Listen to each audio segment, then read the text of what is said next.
o louvor que libertou Marcelo das dores. Marcelo tinha 42 anos quando as dores começaram. Não foram dores comuns, daquelas que passam com um remédio ou um dia de repouso. Era como se algo estivesse roendo seus ossos por dentro, uma queimação que subia das costas até o pescoço, como fios de fogo se enroscando em seus nervos. Os médicos disseram que era fibromialgia severa, uma doença sem cura, que o acompanharia pelo resto da vida. Você vai ter que aprender a conviver com isso, disseram, enquanto receitavam analgésicos cada vez mais fortes, que só adormeciam a dor por algumas horas, mas nunca a tiravam de vez. A vida de Marcelo virou um pesadelo. Ele, que sempre fora um homem ativo, pai de 2 filhos, mecânico de profissão, agora mal conseguia levantar da cama. As noites eram as piores, a dor o acordava em sobressaltos, suado, com as mãos trêmulas. Sua esposa, Ana, via o marido se consumindo aos poucos. Não aguento mais te ver assim, ela chorava, enquanto massageava suas costas com pomadas que não faziam efeito. Os filhos, Lucas e Sofia, de 10 e 7 anos, não entendiam por que o pai já não brincava mais com eles, porque passava os domingos deitado no quarto, com as cortinas fechadas. Foi numa tarde dessas, quando a dor parecia ter atingido seu limite, que Marcelo ouviu a voz da vizinha, Dona Maria. Ela era uma senhora simples, sempre de vestido longo e cabelo preso em um coque, que frequentava a congregação cristã no Brasil. Meu filho, por que você não vai na igreja conosco? Lá tem gente que ora e Deus ouve, disse ela, enquanto lhe entregava um pão caseiro. Marcelo, incrédulo, apenas balançou a cabeça. Já tentei de tudo, Dona Maria. Até pastor já fui, e nada adiantou. Mas ela insistiu, com aquele jeito calmo dos que têm fé, não é questão de tentar, Marcelo. É questão de crer. No domingo seguinte, mais por desespero do que por fé, Marcelo se arrastou até a pequena sala de cultos da CCB, no bairro onde morava. Não era um templo grandioso, apenas um espaço simples, com cadeiras de madeira enfileiradas e paredes brancas. Os irmãos e irmãs estavam todos vestidos com modéstia, as mulheres de saias longas, os homens de camisa social. Não havia banda, nem telão, nem palmas. Só vozes unidas cantando hinos antigos, sem acompanhamento de instrumentos, como Marcelo nunca tinha ouvido antes. O som era puro, como se viesse do coração de cada um. Ele se sentou no fundo, envergonhado, com medo de chamar atenção. Mas ninguém o olhou com estranheza. O ancião, um homem de cabelos grisalhos e voz firme, dirigia a reunião com seriedade. Irmãos, hoje é um dia de graça, disse ele, enquanto abria a Bíblia. Deus está aqui, e ele ouve os que clamam com fé. Marcelo sentiu algo estranho no peito, uma mistura de esperança e medo. Será que aqui é diferente? Pensou. Quando chegou a hora dos testemunhos, uma irmã se levantou. Era uma mulher magra, de rosto marcado, que contou como havia sido curada de um problema nos rins após meses de oração. Os médicos disseram que eu precisaria de cirurgia, mas Deus me livrou, ela disse, com lágrimas nos olhos. Marcelo sentiu um nó na garganta. Será que isso pode acontecer comigo? Depois da pregação, veio o momento da oração. Os irmãos se ajoelharam, e Marcelo, hesitante, fez o mesmo. Não sabia orar direito, então apenas sussurrou: Senhor, se o Senhor existe, me ajuda. Não aguento mais. As mãos dos irmãos se estenderam sobre ele, e o ancião orou com uma autoridade que Marcelo nunca tinha visto: Pai Celestial, toca neste teu servo. Livra-o deste sofrimento, em nome de Jesus. Foi então que algo inesperado aconteceu. Uma onda de calor percorreu seu corpo, como se uma corrente elétrica suave estivesse passando por suas veias. Marcelo sentiu as lágrimas escorrerem sem controle. A dor, que há meses era sua sombra, começou a diminuir, como se fosse sugarada para fora dele. Não foi instantâneo, foi como um alívio profundo, como se alguém tivesse desamarrado nós apertados em sua coluna. Ele abriu os olhos, atordoado. Será que? Quando se levantou, percebeu que conseguia ficar em pé sem gemer. Movimentou os braços, dobrou o corpo para frente e para trás. Nada doía. Nada. O coração batia forte, não de medo, mas de uma alegria que ele não sentia há anos. Os irmãos ao redor sorriam, alguns choravam. Glória a Deus, murmuravam. Naquela noite, Marcelo jantou com a família pela primeira vez em meses. Brincou com os filhos no quintal, correu atrás de Lucas, girou Sofia no ar. Ana olhava com os olhos cheios d'água, sem acreditar. O que aconteceu, Marcelo? Ela perguntou, segurando suas mãos. Ele só conseguiu dizer: Deus me curou, Ana. Deus me curou. Nos domingos seguintes, Marcelo não faltou mais à igreja. Aprendeu os hinos de cor, participou das orações, viu outros milagres acontecerem. Um dia, depois de ser batizado nas águas, ele deu seu testemunho em pé, como era o costume na CCB. Eu vim aqui sem fé, só com dor, disse, com a voz embargada.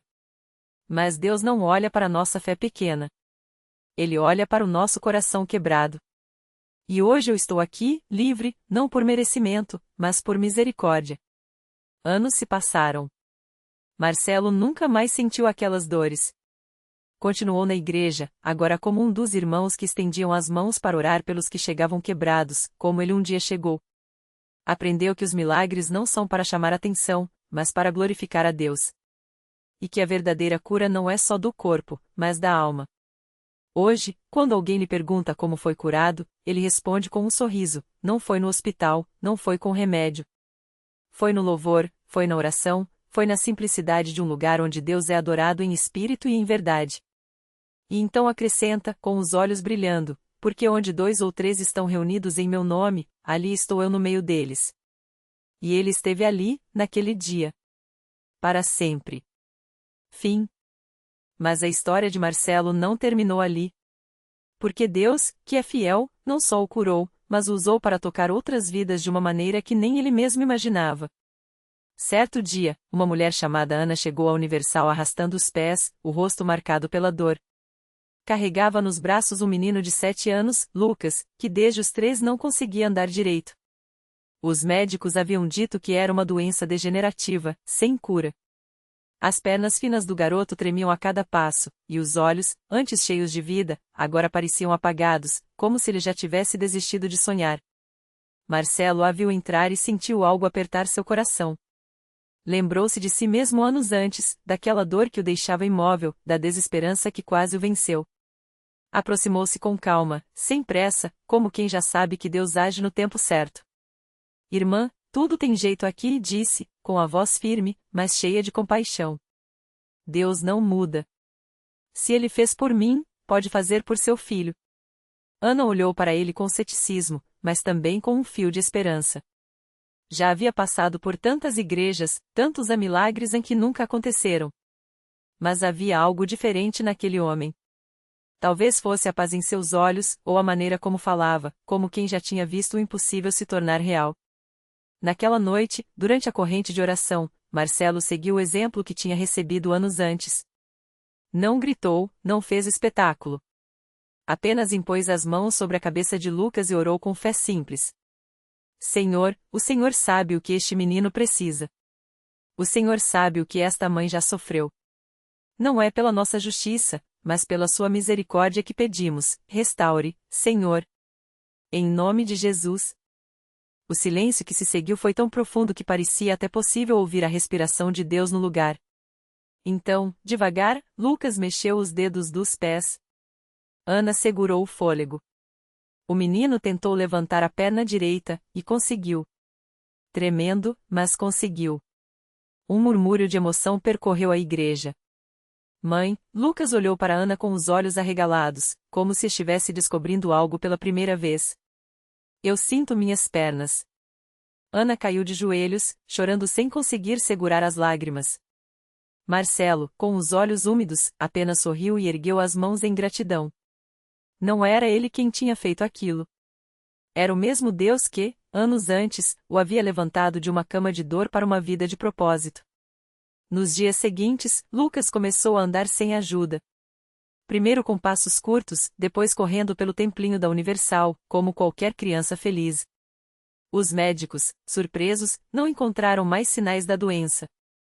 Ana, que antes mal conseguia sorrir, agora não cabia em si de alegria. E Marcelo? Ele continuou ali, na porta da igreja, recebendo os que chegavam com o coração partido, contando sua história não como um troféu, mas como um testemunho de que Deus ainda faz o que os homens dizem ser impossível. Porque milagre não é só o corpo sarado. Milagre é a mãe que recupera a esperança, o filho que volta a sonhar, o homem que, depois de curado, se torna um canal da mesma graça que o salvou. E assim, a cada vida transformada, a fé se fortalece, a igreja cresce, e o nome de Jesus é glorificado. Porque no lugar onde Deus é adorado em espírito e em verdade, não há doença que resista, não há tristeza que permaneça, não há vida que não possa ser restaurada. E isso, Marcelo agora sabia, era apenas o começo. Ana não demorou para trazer a família inteira à igreja. Sua mãe, Dona Maria, que há anos carregava uma dor nas costas que a impedia até de amarrar os próprios sapatos, entrou arrastando os pés, desconfiada, mas com um brilho de esperança nos olhos. Se Deus fez isso por você, minha filha, quem sabe não faz por mim também? Ela sussurrou, enquanto as lágrimas escorriam pelo rosto enrugado.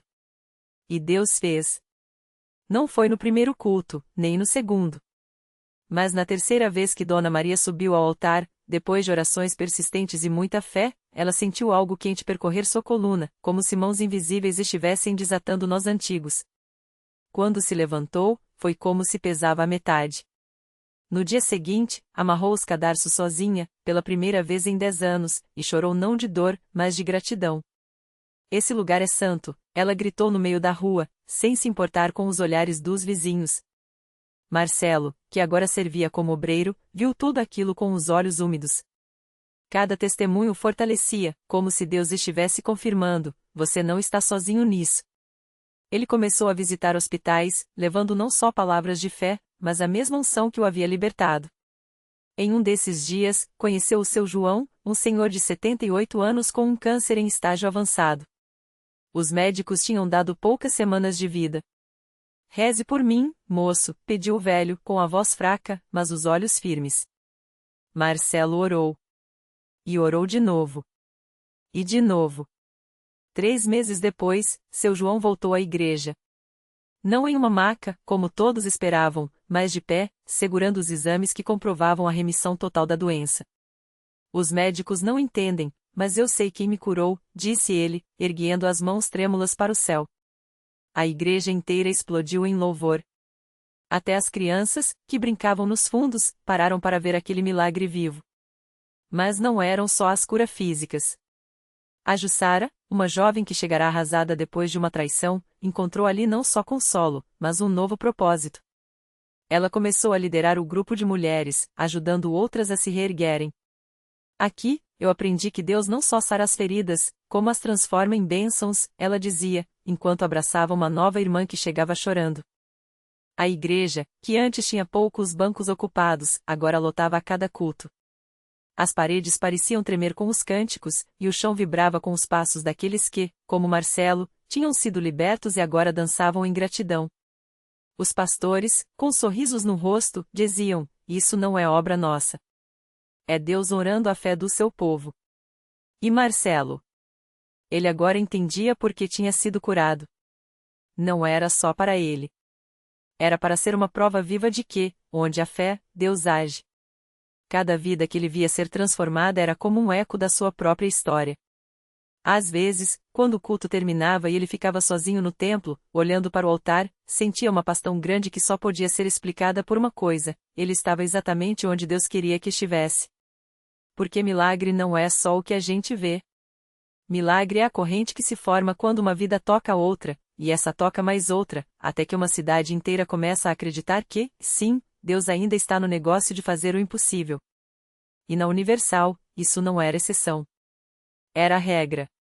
Marcelo começou a notar algo diferente nos olhares das pessoas quando andava pelas ruas do bairro. Não era mais aquele cumprimento rápido ou sorriso educado de quem mal conhece o outro. Agora, as pessoas paravam para conversar, para contar suas próprias lutas, para pedir uma palavra de esperança. Até mesmo donos do mercadinho da esquina, um senhor cético que sempre torcia o nariz quando o assunto era fé, certo dia o chamou num canto e sussurrou, com a voz embargada: meu filho está com um problema sério nos rins. Os médicos disseram que só um transplante resolve. Mas eu não tenho doador, e nem dinheiro. Você acha que Deus pode fazer alguma coisa? Marcelo não hesitou. Colocou a mão no ombro do homem e disse com uma certeza que só quem já viu o impossível vir à realidade poderia ter: Deus não só pode, como vai. Venha na igreja hoje à noite. Você vai ver. E o homem foi. Não sozinho. Levou a esposa, o filho doente e até uma vizinha que, anos antes, tinha jurado nunca mais pisar numa igreja. Aquela noite, o templo lotou de uma forma que nem os obreiros mais antigos se lembravam. E quando o pastor começou a orar por aquele jovem nos rins, algo aconteceu que marcou todos os presentes. O rapaz sentiu uma dor aguda no lado esquerdo do corpo, como se algo estivesse se mexendo dentro dele. Assustado, ele gritou, e o pastor, com a experiência de quem já viu Deus agir, apenas sorriu e disse: "Isso é sinal de cura. O corpo está reagindo à obra de Deus." 3 dias depois, os exames mostravam que os rins do jovem estavam funcionando normalmente. Os médicos não tinham explicação. A família não tinha dúvidas, era um milagre. E o que era para ser um testemunho isolado virou uma onda. Pessoas que antes passavam pela porta da Universal com pressa, agora entravam com expectativa. Mães traziam filhos rebeldes, maridos levavam esposas doentes, jovens chegavam com vícios que pareciam impossíveis de quebrar. Marcelo, que antes era só mais um na multidão, agora era uma referência. Não porque ele fosse especial, mas porque carregava uma história que falava por si. Ele começou a participar dos cultos de libertação, ajudando a orar por quem chegava quebrado. Uma noite, uma mulher se aproximou dele chorando. "Meu marido me abandonou com 3 filhos pequenos. Não tenho emprego, não tenho nada. Só Deus pode me ajudar." Marcelo olhou nos olhos dela e viu o próprio desespero que já tinha sentido. "Deus não só pode como vai", repetiu, as mesmas palavras que um dia tinham sido ditas para ele. "Mas você precisa fazer a sua parte. Vem todo dia na igreja. Não falta. Deus honra quem persiste." A mulher veio. Todo dia. Mesmo quando a fome apertava, mesmo quando as contas se acumulavam, ela estava lá. Até que, numa terça-feira qualquer, durante o culto, uma irmã da igreja se levantou e disse: "Deus me falou para dar uma oportunidade de trabalho para quem está precisando." Era uma vaga numa padaria. A mulher foi contratada na hora. No final do mês, o ex-marido, arrependido, apareceu na porta da igreja pedindo perdão. A família foi restaurada. Os milagres se multiplicavam. Um homem com câncer em estágio avançado recebeu alta médica depois de uma campanha de oração. Um jovem viciado em drogas, que chegará ao templo arrastado pela mãe, saiu dali livre, com os olhos brilhando de uma paz que não era dessa terra.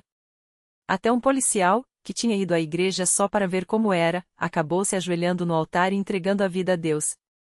A Universal daquela região não era mais a mesma. O que antes era um templo comum virou um farol. As pessoas não iam só aos domingos, iam toda vez que podiam, porque sabiam que ali, entre as 4 paredes, o céu se abria. Marcelo, que já tinha sido curado do corpo, agora via sua alma sendo curada a cada vida que tocava. Ele entendia que o verdadeiro milagre não era só a cura física, mas a transformação que acontecia quando alguém descobria que, não importava o tamanho do problema, Deus era maior. Uma tarde, enquanto ajudava a organizar as cadeiras depois do culto, um obreiro mais velho se aproximou e disse: "Você lembra como era aqui antes? Pouca gente, pouco movimento. Hoje, a fila para entrar começa lá na esquina. Isso é obra sua?" Marcelo sorriu e balançou a cabeça. "Não, irmão. Isso é obra de quem não desiste da gente, mesmo quando a gente desiste de si mesmo." E era a verdade. Porque a Universal não era só um lugar. Era um movimento de fé, onde o impossível se tornava possível todos os dias. Onde pessoas como Marcelo, que chegaram quebradas, saíam de lá não só curadas, mas com uma missão: mostrar ao mundo que Deus ainda fala, ainda cura, ainda transforma. E que, quando o povo se une em fé, até as montanhas se movem. Marcelo saiu da igreja naquela noite com um fogo no peito que não era só emoção, era propósito. Cada passo que dava pela calçada iluminada pelos postes tremeluzentes parecia mais leve, como se as correntes que o prendiam há anos tivessem se partido de vez. Ele olhou para as próprias mãos, antes trêmulas pelo vício, agora firmes para segurar não só sua vida, mas a de outros também. No dia seguinte, voltou mais cedo. Não só para o culto, mas para ficar à disposição. "Precisa de ajuda com algo, pastor?" perguntou, já pegando um pano para limpar os bancos. O pastor olhou para ele com um sorriso que dizia mais que palavras: "Você já está ajudando só estando aqui, Marcelo. Mas se quiser, tem um grupo de oração às terças que precisa de alguém para dar testemunho. Eles estão desanimados, muitos com problemas parecidos com os seus." Marcelo sentiu o coração acelerar. Eu? Ele, que há pouco mais de um mês mal conseguia olhar nos olhos das pessoas, agora seria um exemplo. Mas então se lembrou da voz do bispo na última reunião: Deus não escolhe os capacitados, ele capacita os escolhidos. Respirou fundo e disse: "Eu vou." Na terça-feira, o salão pequeno estava cheio de rostos cansados. Olhares baixos, ombros caídos. Marcelo se levantou, segurou o microfone com as mãos ainda um pouco úmidas de nervoso e começou a falar. Não com palavras bonitas, mas com a verdade crua: eu já dormi na rua. Já roubei para comprar droga. Já pensei que Deus tinha esquecido meu endereço. Mas aqui, nessa igreja, eu aprendi uma coisa: Deus não muda a gente apesar das nossas falhas. Ele nos muda por causa delas. Porque é nas nossas fraquezas que a força dele aparece. Um silêncio pesado tomou conta do lugar. Então, uma mulher no fundo levantou a mão trêmula: "Mas e quando a gente ora e nada acontece?" Marcelo sorriu, porque ele conhecia aquela dor. "Ah, irmã, mas algo sempre acontece. Às vezes Deus está calado porque está preparando uma resposta tão grande que a gente não tem estrutura para receber de uma vez. Foi assim comigo. Eu clamei por anos, até que um dia, numa segunda-feira qualquer, entrei aqui arrastado, e saí andando com minhas próprias pernas e com uma família que não me abandonou. Foi então que o milagre começou a se repetir. Um homem no canto se levantou, chorando: "Eu também quero isso." Outra mulher gritou: "Me ajude a acreditar de novo." E Marcelo entendeu: não era sobre ele. Era sobre a corrente de fé que se formava quando alguém ousava dizer "eu também" depois de ouvir uma história de vitória. Nos meses seguintes, Marcelo virou um ponto de referência na igreja. Não porque fosse perfeito, mas porque sua vida era uma prova viva de que Deus não desiste. Ele levou o irmão, que ainda resistia, para um culto. O jovem, cético, cruzou os braços e sussurrou: "Isso aqui é coisa da sua cabeça." Marcelo só respondeu: "Então fica. Se for só isso, você vai embora daqui a uma hora. Mas se for Deus, você nunca mais vai querer sair." Meia hora depois, durante a oração, o irmão de Marcelo caiu no chão, chorando como uma criança. Não por dor, mas por alívio. Algo dentro dele, uma amargura antiga, um peso que carregava desde a infância, tinha se partido. Quando se levantou, abraçou Marcelo e disse: "Eu não entendo, mas eu sinto. É como se alguém tivesse tirado um monte de pedra do meu peito." A notícia se espalhou. Pessoas que antes passavam correndo pela porta da Universal agora paravam, olhavam para dentro, e, movidas por uma curiosidade que era mais que curiosidade, entravam. Marcelo via aquilo e sorria, porque sabia: não era ele, não eram os obreiros, não era nem o pastor. Era o Espírito Santo agindo, como uma brisa que ninguém vê, mas todos sentem. Um ano depois daquela noite em que Marcelo entrou arrastado na igreja, ele estava de pé no púlpito, não como visitante, mas como obreiro. Ao seu lado, o irmão, agora batizado e livre dos vícios que o destruíam. E na plateia, dezenas de pessoas que, como ele, tinham chegado sem esperança e encontrado não só uma saída, mas um novo começo. Antes de terminar seu testemunho, Marcelo olhou para o público e disse: "Tem gente aqui hoje pensando: meu caso é pior, ninguém vai entender. Mas eu digo: vem. Chega como você está. Porque essa igreja não é um lugar para perfeitos. É um hospital para feridos. E o médico já está de plantão." E quando a multidão se levantou, aplaudindo e chorando, Marcelo soube que aquela não era só a história dele. Era a história de um Deus que ainda faz milagres e de uma igreja que, contra tudo e todos, continua sendo a casa onde o impossível vira possível. O último milagre. Naquela noite, enquanto Marcelo descia do púlpito, uma mulher na última fileira se levantou. Era Dona Clara, mãe do irmão que lhe havia ajudado a se libertar. Com lágrimas nos olhos, ela estendeu as mãos trêmulas e sussurrou: "E o meu filho mais novo? Ele está preso há 5 anos, condenado por algo que não fez. Ninguém acredita nele, nem eu acreditava mais." Marcelo não hesitou.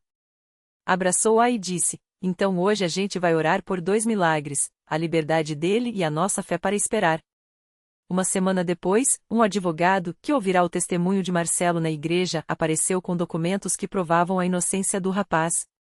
Coincidência? Não para quem já tinha visto Deus transformar lixo em louvor. No dia em que o jovem saiu da prisão, a igreja inteira foi recebê-lo na porta. E quando ele entrou, não como um ex-presidiário, mas como um filho restaurado, Marcelo sorriu. Isso aqui não é recomeço. É a continuação de uma história que Deus já tinha escrito antes de a gente nascer. A reflexão que ficou. Às vezes, o maior milagre não é o que muda fora, mas o que quebra dentro, o orgulho de achar que merecemos ser salvos, o medo de que nossa dor seja grande demais, a vergonha de pedir ajuda. A igreja não é um museu de santos, mas um abrigo de almas em construção. E o carpinteiro, aquele que transformou madeira em cruz e morte em vida, ainda trabalha com as mãos cheias de cicatrizes, lembra? Ele não desiste de nenhuma peça. A lição no bolso. Leve isto: Deus não escolhe capacitados, Ele capacita os escolhidos. E você? Já parou para pensar que sua história, com todas as rachaduras, pode ser justamente a ferramenta que alguém está esperando para acreditar de novo? O milagre não é só o que Deus faz por você, mas o que Ele faz através de você quando você ousa estender a mão para o próximo na fila dos impossíveis. Naquela noite, enquanto as luzes da igreja se apagavam, uma última oração subiu em silêncio: Senhor, que a gente nunca se acostume com o comum, porque o Senhor é especialista em virar cinzas em aleluia. E o eco dessa fé continua ressoando em cada vida que, como a de Marcelo, descobriu que milagre não é exceção, é endereço. O seu.